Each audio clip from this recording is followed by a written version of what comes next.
मोदी जी का दौरा था, आदिवासियों को लेकर उन्होंने कहा है कि कांग्रेस आदिवासियों को लेकर भारतीय जनता पार्टी ने तो एक ही काम किया है कि बहुत बड़े बड़े पुतले खड़े किए हैं, लेकिन आदिवासियों के मार्गदर्शक थे धरती आबा बिरसा मुंडा, जिनकी जयंती मनाना एक बात है, पर उनका प्रकृति धर्म ये किसने माना है? प्रकृति धर्म में जल जंगल जमीन बचाने की बात आती है और आदिवासियों को अधिकार देने की बात है। तो आदिवासियों के संदर्भ के कानून किसने किए? यूपीए सरकारी होती है थी तब उन्होंने पेसा कानून लाया 1996 में, जिसमें जो उस समय कांग्रेस के सांसद थे दिलीप सिंह भुरिया, उनकी कमेटी ने काम किया। बीडी शर्मा जी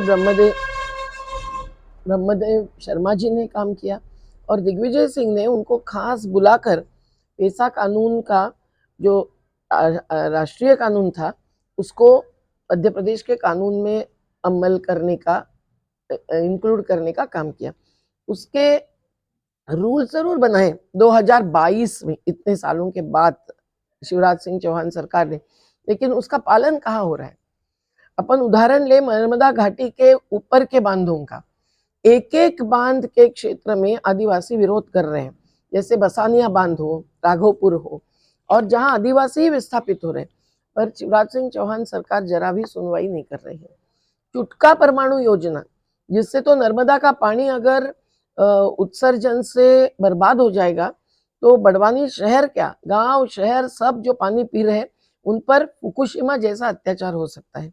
तो चुटका परमाणु योजना में जो दूसरी बार विस्थापित हो रहे हैं, बरगी के विस्थापित जिनका भी पुनर्वास नहीं हुआ, वो बरगी बांध के बाद चुटका परियोजना को विरोध कर रहे हैं और 101 ग्राम सभाओं ने प्रस्ताव पारित किए, फिर भी उन्होंने अमल नहीं किया। जब नियमगिरी जैसा फैसला, जो उड़ीसा का बड़ा पर्वत है जहां से 3 नदियां निकलती है, उस फैसले का आदिवासियों के पक्ष में आना इसी कारण हुआ कि जयराम रमेश जी ने एक कमिटी बनाकर उनसे पूरा अध्ययन करवाया और नियमगिरी में जो आदिवासी मूल निवासी प्रीमियर क्या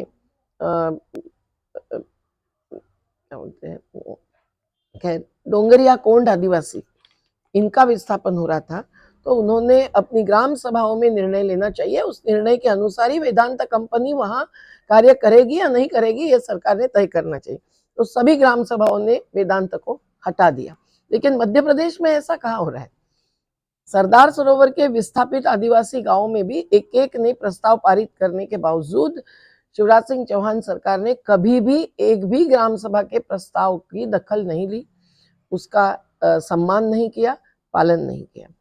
हम देख रहे हैं कि एक एक जगह पर आज संघर्ष इसलिए भी हो रहा है क्योंकि सरकार ने, बीजेपी सरकार आने के बाद कई सारे कानून जो जंगल जमीन बचाने के पक्ष में थे, जल बचाने के पक्ष में थे, उसको परिवर्तित किया है और संसदीय प्रक्रिया न चलाते हुए।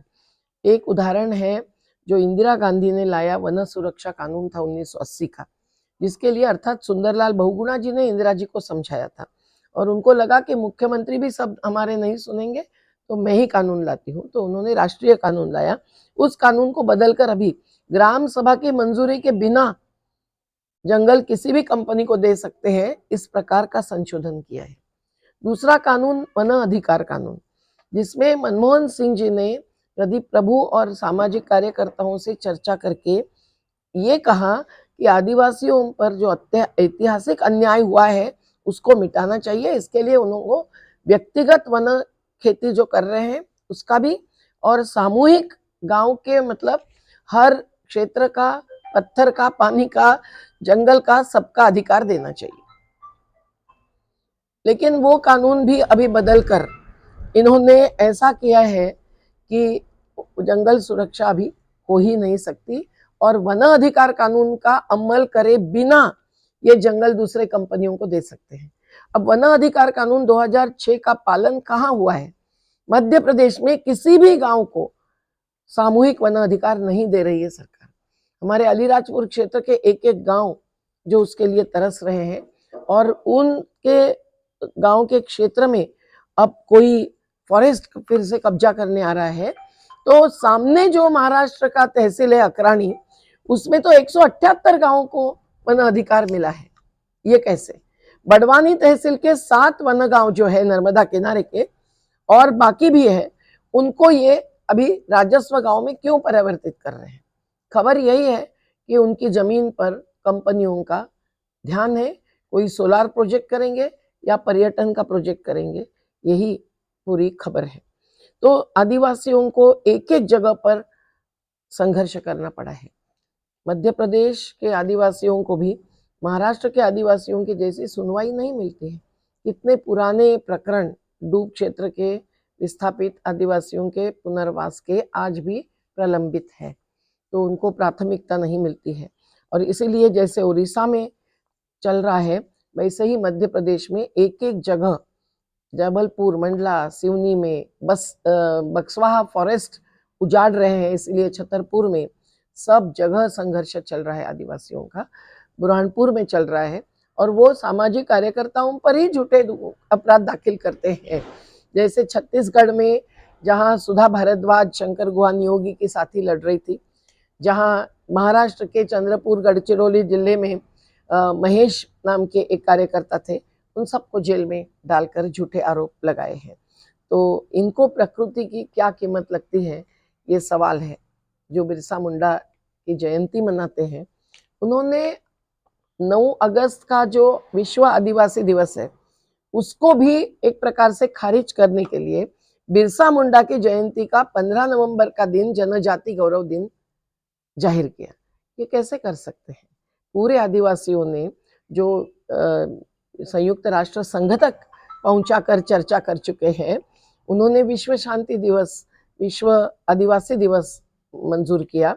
तो ये बदलने का अधिकार एक राज्य की सरकार को या केंद्र सरकार को नहीं होता है। आदिवासियों की संस्कृति हम सुरक्षित रखते हैं, ये कहने वाले भीमा नायक खाजा नायक का नाम तो ले रहे हैं। भीमा नायक का पुतला भी बड़वानी के जिलाधिकारी के ऑफिस के सामने खड़ा किया है, लेकिन आदिवासियों के डूब क्षेत्र के या विस्थापन के बारे में तो मोदी जी ने कभी बात नहीं की। और उल्टे हम देख रहे हैं कि आदिवासी गाँव में भी अभी हिंदू धर्म के जो त्योहार है, जो हिंदुओं को मनाने का कभी हम विरोध नहीं करेंगे, लेकिन उसकी घुसपैठ हो चुकी है। जबकि आदिवासी न हिंदू है न मुसलमान है। ये जो अंतर्राष्ट्रीय कमेटी सरदार सरोवर पर बनी थी, ब्रैडफोर्ड मोस कमेटी, जिसमें कनाडा के जज थे, पुरातत्व शास्त्रज्ञ थे, पर्यावरणवादी थे, उन्होंने साफ अपने रिपोर्ट में कहा है कि आदिवासियों का धर्म अलग है। और 1951 के सेंसस तक आदिवासियों की जनसंख्या उसी प्रकृति धर्म में मानी जाती थी। बाद में जो बदली गई वो गलत है, पर आज तो न आदिवासियों का सम्मान रहा है न प्रकृति का। उनके विस्थापन पर ही विकास हो रहा है, जो उनके साथ नहीं, सबके साथ नहीं।